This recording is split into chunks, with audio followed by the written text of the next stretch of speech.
Assalamualaikum warahmatullahi wabarakatuh. Perkenalkan, nama saya Putri Alia dari kampus Institut Ummul Qura Al-Islami Bogor, Prodi Manajemen Pendidikan Islam. Tujuan saya membuat video ini untuk memenuhi tugas mata kuliah UAS Manajemen Pesantren. Di video kali ini saya akan menjelaskan 5 materi yang saya pilih dari materi manajemen pesantren. Di materi pertama saya akan menjelaskan tentang konsep dasar manajemen pesantren. Nah, jadi manajemen pesantren itu sebenarnya ada cara mengubah atau mengelola semua kegiatan yang ada di pesantren supaya berjalan dengan baik dan tujuan pendidikannya bisa tercapai. Di dalamnya ada proses merencanakan, mengatur, menjalankan, sampai mengevaluasi semua kegiatan yang ada di pesantren. Nah, ruang lingkup manajemen pesantren juga cukup luas, mulai dari mengatur kurikulum atau pembelajaran, mengelola santri, guru, dan tenaga kependidikan. Terus ada juga keuangan, sarana prasarana, sampai menjalin hubungan dengan masyarakat. Menurut saya, di zaman sekarang pesantren juga perlu menerapkan manajemen modern.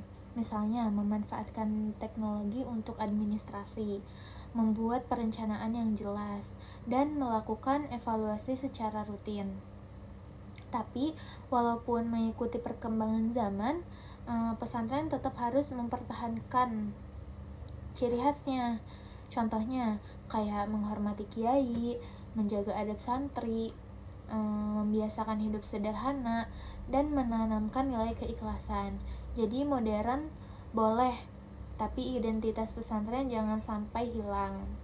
Hal ini juga sesuai dengan firman Allah Quran Surat As-Saff ayat 4 yang berbunyi, Innallaha yuhibbul ladzina yaqatilu fi sabilillah saffa ka'annahum bainan marsus, yang artinya sesungguhnya Allah mencintai orang-orang yang berjuang di jalannya dalam barisan yang teratur, seakan-akan mereka seperti suatu bangunan yang kokoh. Nah, ayat ini mengajarkan bahwa segala sesuatu akan berjalan lebih baik jika dilakukan secara teratur dan terorganisir. Nah, selanjutnya ada visi, misi, tujuan, dan panca jiwa pesantren. Visi adalah gambaran atau cita-cita besar yang ingin dicapai pesantren di masa depan. Sedangkan misi adalah langkah-langkah yang dilakukan untuk mencapai visi tersebut. Lalu, tujuan merupakan hasil yang rajin yang ingin diwujudkan dalam jangka waktu tertentu. Kalau sebuah pesantren mau menyusun visi misi itu, penyusunannya harus jelas, yaitu keikhlasannya, kesederhanaannya, kemandiriannya, uhwah islamiyahnya, atau persaudaraan dan kebebasan yang bertanggung jawab. Jadi menurut saya, kalau visi dan misi udah sesuai dengan panca jiwa pesantren, maka semua kegiatan yang ada di pesantren juga akan tetap berdasarkan nilai-nilai Islam dan tujuan pendidikannya akan lebih terarah gitu. Kayak hal ini sesuai dengan Quran Surat Al-Hasyr ayat 18 yang berbunyi, Ya ayyuhalladzina amanu taqullaha wal tanzur nafsam maqaddamat lighad wattaqullaha innallaha khabirum bima ta'malun. Nah, yang artinya, wahai orang-orang yang beriman, bertakwalah kepada Allah dan hendaklah setiap orang memperhatikan apa yang telah diperbuatnya untuk hari esok. Ayat ini mengajarkan pentingnya memiliki tujuan dan perencanaan yang baik dari setiap kegiatan. Nah, materi yang ketiga ya, kan tadi udah yang kedua.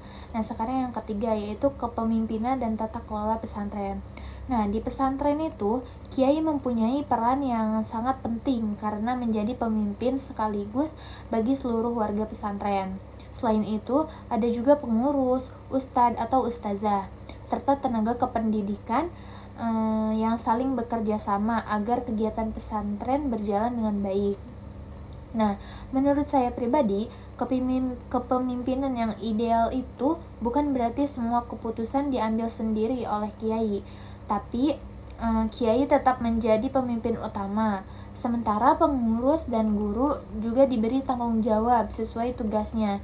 Jadi ada kerjasama, komunikasi yang baik, dan musyawarah. Nah, dengan model kepemimpinan seperti itu, pesantren bisa terus berkembang mengikuti kebutuhan zaman, tapi tetap menjaga karisma kiai, budaya saling menghormati, dan nilai-nilai yang udah diwariskan sejak dulu. Nah, selanjutnya materi yang keempat.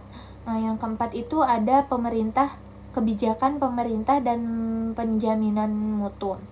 Pemerintah saat ini memberikan perhatian kepada pemerintah melalui 3 bentuk, yaitu rekognisi, afirmasi, dan fasilitasi.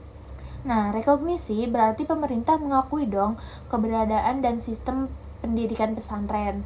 Afirmasi adalah bentuk dukungan, misalnya bantuan kepada pesantren yang membutuhkan. Sedangkan fasilitasi adalah pemberian pembinaan, pelatihan, maupun sarana dan prasarana agar kualitas pesantren semakin baik.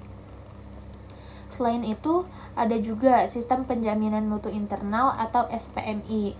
Tujuannya supaya mutu pendidikan di pesantren terus meningkat melalui proses perencanaan, pelaksanaan, evaluasi, pengendalian, dan perbaikan secara berkelanjutan. Nah, jadi dengan adanya SPM ini, kualitas pembelajaran, pelayanan kepada santri, serta kompetensi para pendidik bisa berkembang dan menjadi lebih baik ke depannya gitu.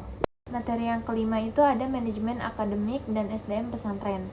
Nah, manajemen akademik berkaitan dengan pengelolaan kurikulum, jadwal pembelajaran, proses belajar mengajar, sampai evaluasi hasil belajar santri.